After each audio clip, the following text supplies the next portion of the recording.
with this side of the chainsaw opened up, you can see a few of the critical components. There's the fuel tank, the bar, chain, oil reservoir. We've got the ignition coil, flywheel. Inside here, you can see where the cylinder is. The piston and rod are all enclosed in there. That's where the top end of this, it's a single cylinder 2-stroke engine.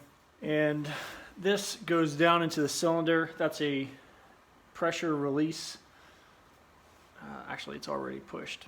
So that releases pressure so that it's easier to pull start. And that's where my challenges came from, is while pull starting, my cord would not retract. And what happened was there's some plastic fins in here that shredded because I was pulling too hard. So on a few pulls, I forgot to press this down, releasing some of the compression from inside the cylinder, which made it hard to pull. And having to add extra force, I sheared off these pieces and I needed to order a new replacement assembly. Those assemblies are not terribly expensive, but it is a lesson learned. I mean, that's a part that breaks, and I'll go about putting that together here soon enough.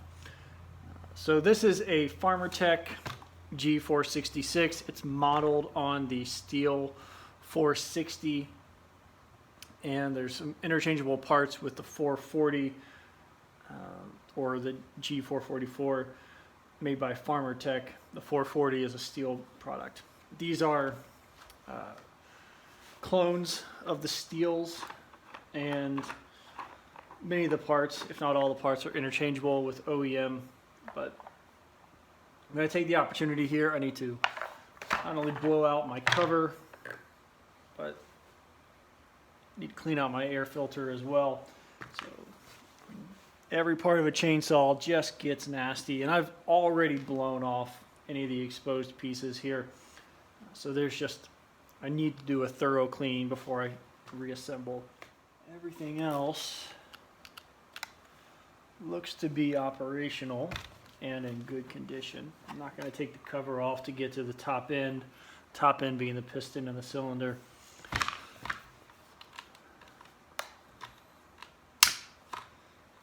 Alright.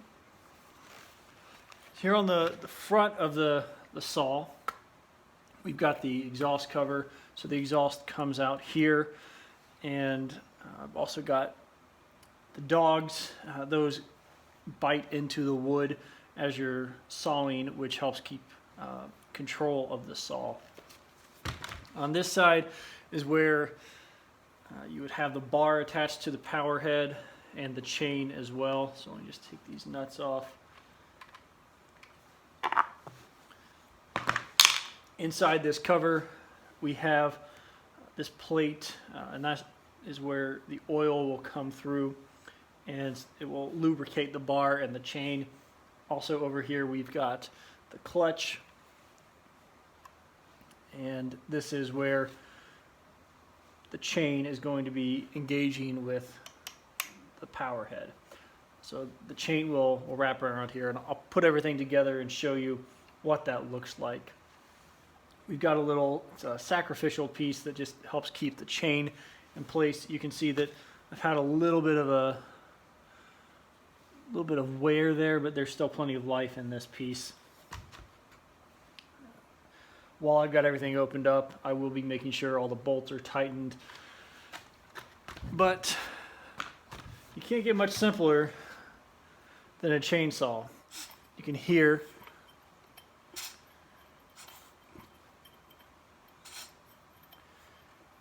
the engine. I've got good compression. All right, everything is cleaned up. Let's move that off to the side here for a minute. And this just arrived as I was cleaning the saw. So there's the replacement piece. And this is just one of the aftermarket reproductions. So it's got the original white and orange that you would see on a Stihl product. It's more of a gray, but so that's the old. Here's the new. Everything mechanically is pretty much the same. What you can see in terms of where the failure was is all of that is missing. That's all been destroyed. I am going to save this just in case I need the pen or any of the other parts, or maybe I want to make my saw look all blue. But really, I don't want to take that apart right now. I'm just trying to get the saw back up and operational because I've got quite a bit of wood that needs to be split up. So there's the old part. I'm going to set that off to the side. We'll just go ahead and get these out where they are. What's really nice about these assemblies and anything that is based on a Stihl and other brands as well will often sell some of these as a whole assembly, which is fantastic because I don't have to worry about there's a spring in here and there's a lot of stuff that can kind of fall apart and can be a little bit delicate to put together. Not that it's hard, it just might be time consuming to get it right.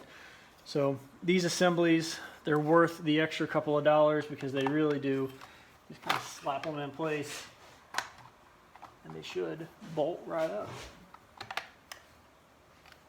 There we go.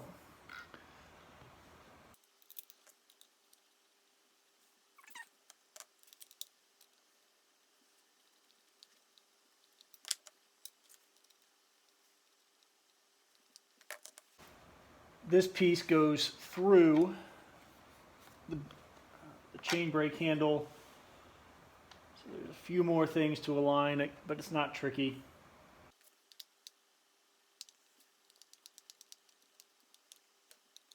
I'm sure if I were to read a Stihl manual, there's probably torque specs on these. But I'm just going to snug them up.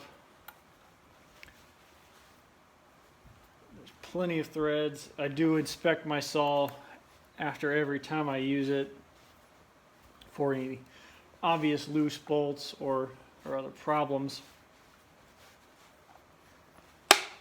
Oop, there we go.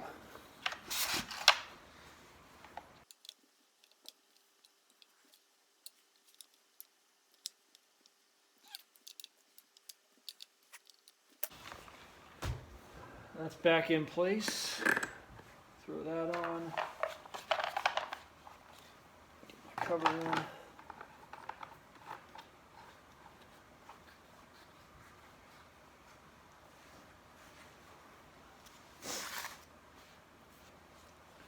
in. And let's see how she does. I'm going to open up the door just because I'm going to fire this thing up.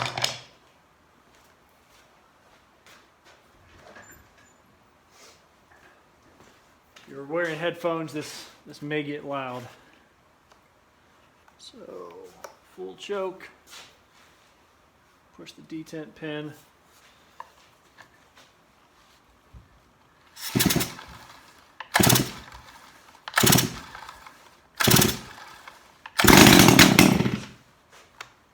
Half choke.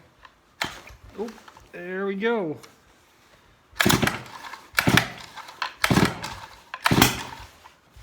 Let's go all the way up.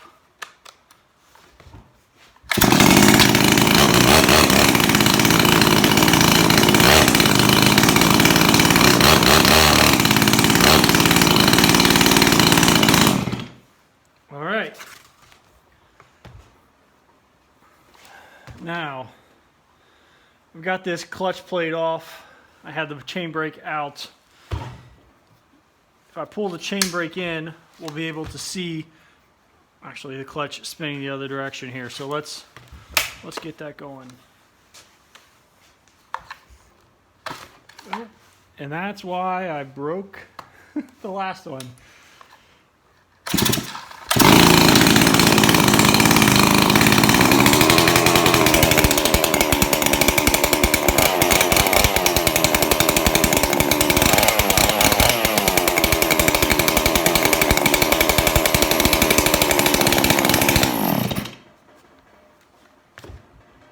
So right now that pin's been popped out from the compression of the cylinder to restart. And that's a habit I need to get into on larger saws like this.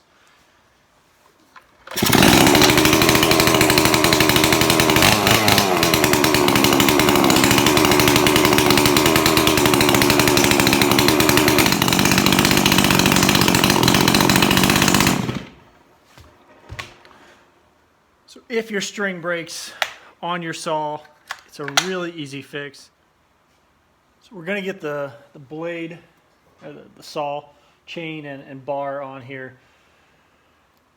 You want to make sure that, so on this particular model, this adjusts this pin, turning it counterclockwise pushes the pin this direction, loosening the bar, turning it clockwise, pulls it this away from the clutch there, which puts tension on the bar. What you're looking for is just enough. I've got to get everything seated in the channel. I'm a little too tight. There we go.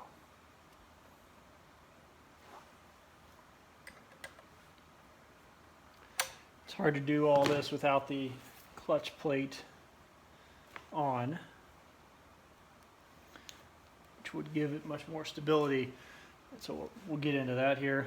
But we're going to make sure that everything, oh, we got the chain brake on. So everything rotates nice and smooth, freely. And this is the cutting direction. So let's get this together. What you can see on my bar here, so this is a 20-inch bar. And it's got 72 drive teeth, or drive links. So that's 72 individual drive links right here. 50 is the 0.050, that's the thickness of the groove that the chain rests in all the way around. So that's what that S20 5072 means. So at a glance, I know which saws this will or will not fit onto.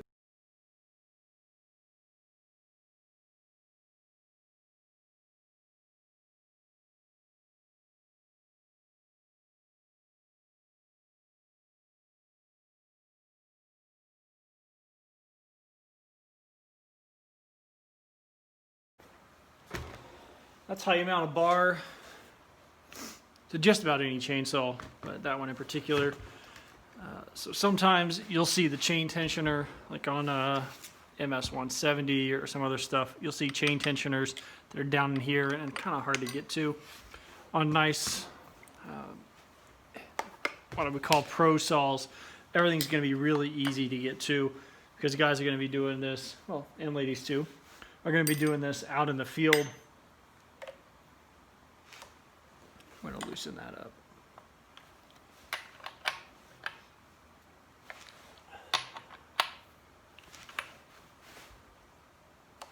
There we go.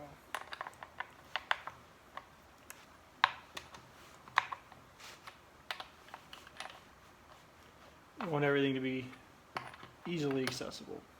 That might be a little bit too much, but I'm good to go. I want to make sure that before I do any amount of sawing here, make sure that I've got plenty of oil in the reservoir and also fuel. You don't want to mix those up. If you put bar oil in here, I did it one time and that was a nightmare to get all that bar oil out of my fuel system. These things have to go in just so. There we go. So we're back together. It's becoming a bit of a Frankensaw. It's badged with two different things here, but it runs like a beast. I can't say enough about this brand in particular. Now, Stihl did all the engineering, all the hard work on actually making these saws, but Farmertec and the Holzfforma brand, they really are a very affordable entry into high-end saws. And as you can see, all the steel parts, whether that's OEM or just aftermarket, it'll mount right up, and they're incredibly easy to work on. So, thanks for watching. Like, subscribe, share, and leave your comments down below.